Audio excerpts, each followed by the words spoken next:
I did my best during the competition and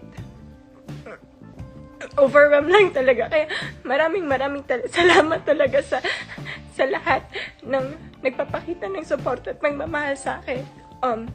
Tomorrow is gonna be the preliminary competition for the swimsuit and long gown. So, naaga ulit kami tomorrow.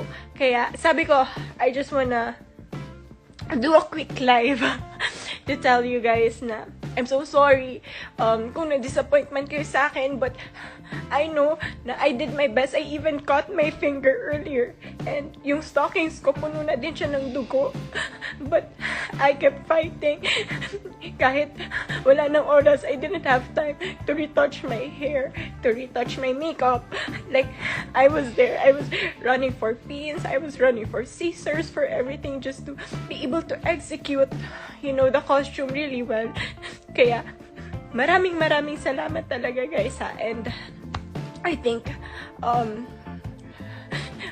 in myself kanina, I felt really great. Like, feeling ko nung naglalakad ako, I was so beautiful. Nakita ko yung cheer ng mga judges.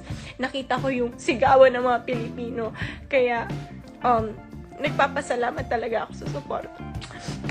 Thank you so much, guys.